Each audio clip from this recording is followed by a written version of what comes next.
Marhaba! Welcome again to our mini vlog. This is Landicha Farm and we are a young couple living in Dubai.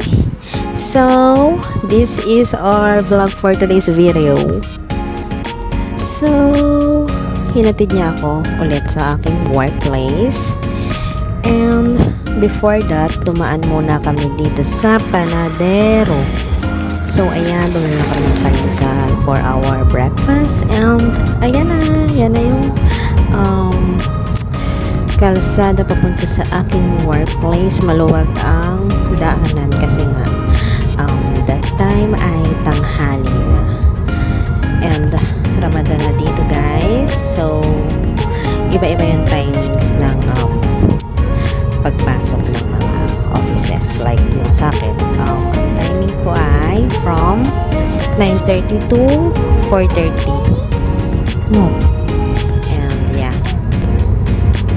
Okay, yan lang guys. And please follow for more. And thank you guys for always watching us. So, ayan na guys, yung aking work area. Malapit na kami. And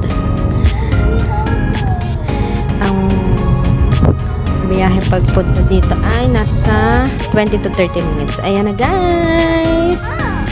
So, ayun lang. Thank you for watching. Bye!